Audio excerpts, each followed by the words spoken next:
Bonjour à toutes et à tous. Alors, on se retrouve aujourd'hui pour une nouvelle vidéo, pardon, qui va concerner donc les énergies de la pleine lune qui aura lieu donc ce 24 février à 5 degrés donc dans l'axe Vierge-Poisson.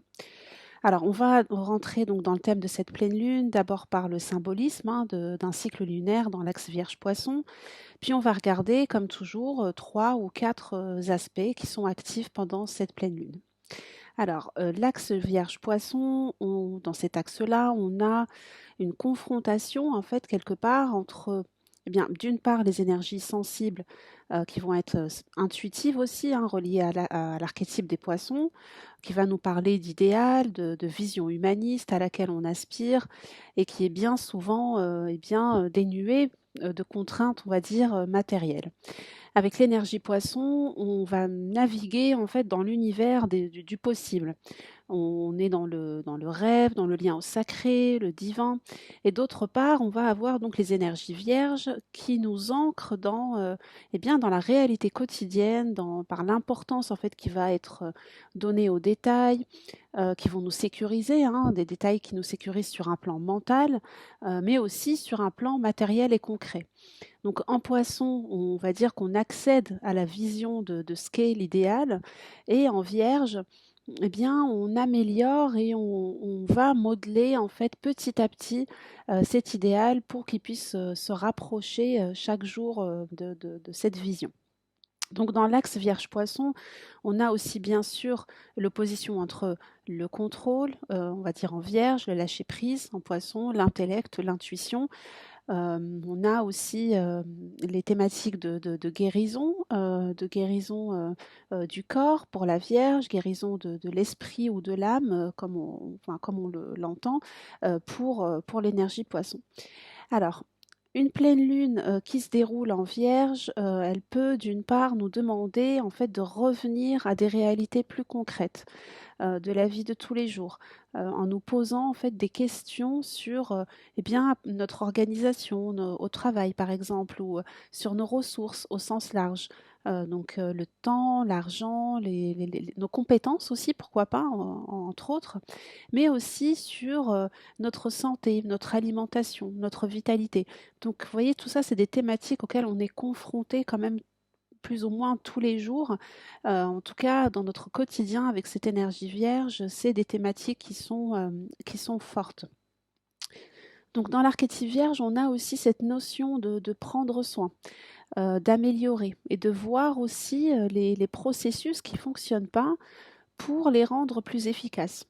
Donc on peut aussi prendre ce temps, pourquoi pas, pour, réfléchir à ce qui doit être, restructuré, à ce qui doit prendre, de nouvelles formes. En tout cas, c'est aussi la proposition, de la conjonction qu'on va voir, avec le Soleil, Mercure et Saturne en Poisson. Donc le Soleil, lui, est entré en Poisson donc le 20 février, et il ouvre, donc un cycle d'un mois où on va naviguer dans les énergies intuitives, inspirées, mais aussi, troubles et parfois insaisissables, hein, de l'archétype Poisson. Donc Mercure rejoint donc le Soleil en Poisson le jour de cette pleine lune, et se retrouve donc lui aussi plongé dans, on va dire, une forme de peut-être de confusion, mais aussi toujours d'inspiration, de sensibilité. Donc vous voyez, c'est un temps vraiment où l'intuition, eh bien, elle peut être décuplée.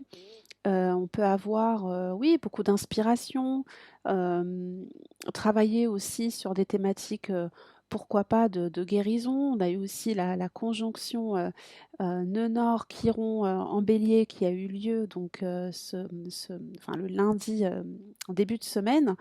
C'est vrai qu'il y a aussi là, je trouve, voilà, peut-être un symbolisme autour alors si c'est pas forcément la guérison au sens même, ça peut être aussi, le soin qu'on apporte, soit à nos projets, à nos relations, à nous-mêmes.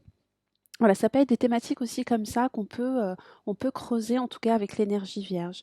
Alors, c'est vrai que donc c'est un temps où l'intuition peut être, décuplée avec ce Mercure en Poisson, mais c'est aussi un moment où la communication peut parfois sembler un peu moins claire, ou du moins on pense peut-être avoir compris des choses, et au final, on se rend compte que plus de clarification en fait aurait été plus judicieux peut-être. Donc Voilà, la lune en Vierge, elle nous demande en fait des choses qui sont très concrètes, hein, que les énergies Poissons n'ont pas toujours facilité à lui fournir. Donc si par exemple on attend des positionnements très clairs ou des réponses fermes, eh bien on peut se rendre compte eh bien, qu'en face en Poisson, eh bien, c'est pas exactement dans ce sens-là que les choses évoluent. Vous voyez, mais Saturne, on va y venir, hein, eh bien, il peut par contre, et puis être, oui, venir en aide en fait, aux besoins de concret et de réalisme, de limite que nécessiterait en fait cette énergie Vierge. Donc Saturne en Poisson peut être bah, ça peut être une grande ressource, hein, pour apprendre à poser des limites, mais aussi à donner un cadre clair, ferme à ce qui nous échappe, à ce qu'on a du mal peut-être à saisir. Vous voyez, avec l'énergie Poisson, on a cette idée-là que les choses nous filent parfois entre les mains, qu'on a peut-être du mal à maîtriser ou à orienter les choses vers une direction. Alors, on va voir aussi un autre aspect intéressant, qui est donc la conjonction Vénus-Mars en Verseau, qui se positionne donc au carré de Jupiter en Taureau. Donc, c'est un aspect intéressant puisqu'il est assez précis. On a 2 degrés d'orbe, hem et donc cette conjonction se positionne en carré de Jupiter en Taureau. Déjà Vénus-Mars en Verseau, vont nous parler donc de plusieurs choses, hein, mais d'une part, on a, tout ce qui va représenter, le désir, notre énergie vitale, notre manière d'agir et notre volonté qui vont en fait fonctionner quelque part sous un même mode. Donc là, le mode Verseau. Donc on a un appel, qui va être plus fort vers les thématiques qui vont être en lien avec, l'indépendance, la liberté, mais aussi, la contestation, le besoin d'exprimer, eh bien des choses, dont on a besoin de s'affranchir. Mais on a aussi plus de créativité, et aussi peut-être une forme de dispersion dans notre manière d'agir. Vous voyez, au carré de Jupiter, ces énergies, en fait, elles vont être, bah, plus exacerbées. Donc, eh bien, ça vient appuyer peut-être sur un besoin fort de détachement des contraintes, d'impatience ou des difficultés aussi peut-être à trouver un espace de compromis. Ou en tout cas, il y a une volonté, forte de justice ou de revendication de cause pour qu'elle soit plus juste. Donc c'est une énergie qui est, bien, qui est un peu électrique, mais qui peut aussi donc amener forcément beaucoup de nervosité, hein, dans les échanges, puisqu'on a là en fait, bah, de grands désirs et des envies qui sont pas comblés ou en tout cas qui tendent à s'exprimer en excès avec Jupiter. On va passer maintenant au dernier aspect, qui est un aspect facilitant, hein, que forme, la Lune avec, Jupiter et qui contient à mon sens, bah, de jolies promesses, on va dire. On a donc cette Lune en Vierge qui nous donne accès à, un certain réalisme, pour oser regarder en face ce qui a besoin d'être, soigné, organisé, amélioré dans notre quotidien. Mais aussi bien sûr dans le rapport à nos ressources. Vous voyez, dans cette, énergie vierge, on a cette conscience en fait des ressources et la notion de prévoyance, par rapport à, voilà, à ce qui voilà, à nos provisions, hein, quelque part, quand on y pense, en termes de saison. Vous voyez, l'énergie de la Vierge, elle représente vraiment ce moment où on est dans, voilà, dans ce temps de récolte et de préparation en fait de l'hiver, on va dire, donc de nos réserves, de nos ressources, des provisions en fait qu'on aura, pour tenir en tout cas dans les moments, à venir. Donc cette énergie-là, elle est vraiment orientée vers, eh bien, l'organisation, la capacité à ordonner aussi, à trier, à être en lien avec, cette notion du détail aussi, de pouvoir vraiment, eh bien, voir et anticiper les besoins. Hem, donc dans notre quotidien, donc ce rapport à nos ressources, au trigone, enfin c'est cette idée justement de la lune en Vierge qui nous relie, hein, à ce lien, à nos ressources et à cette capacité à les anticiper et à en prendre soin.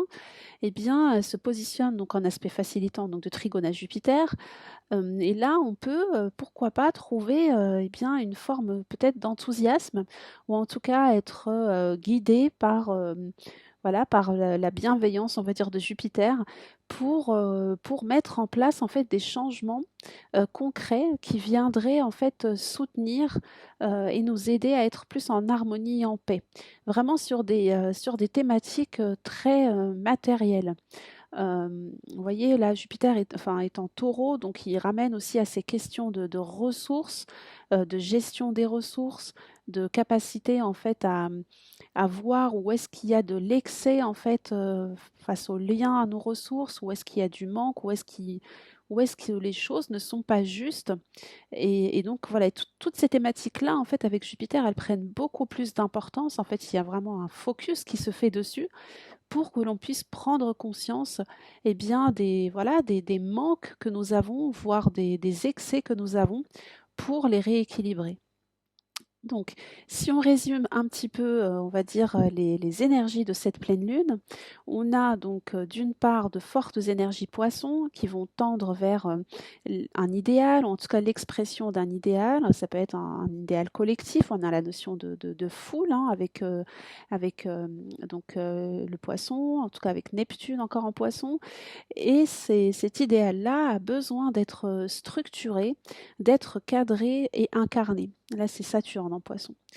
D'autre part, on a des fortes énergies verso qui vont tendre pour aller vers plus d'indépendance, pour s'affranchir de contraintes collectives, hein, qui n'ont plus, qui ne correspondent plus peut-être au monde que l'on souhaite construire pour demain, en tout cas ce futur souhaitable. Il est vraiment questionner là justement l'entrée de Pluton en Verseau depuis le 20 janvier, la conjonction Vénus-Mars en Verseau, qui vient en fait amplifier cette énergie de contestation pour aller vers plus de justice et d'équilibre, donc au carré de Jupiter. Et enfin, cette lunaison en Vierge, eh bien, elle vient, en tout cas, elle va essayer peut-être de décortiquer peu à peu comment organiser concrètement ces changements de façon, on va dire, méthodique et la plus efficace possible. Voilà. Bah, écoutez, j'espère que ces petites guidances astrologiques vous aident un petit peu à mettre du sens ou en tout cas à accueillir le symbolisme astrologique dans vos vies. Si vous avez aimé ce contenu, n'hésitez pas à le partager, à le faire découvrir à d'autres personnes. Merci encore à toutes les personnes qui me soutiennent. Merci à tous pour votre fidélité. Je vous retrouve tout bientôt pour une nouvelle vidéo. À bientôt.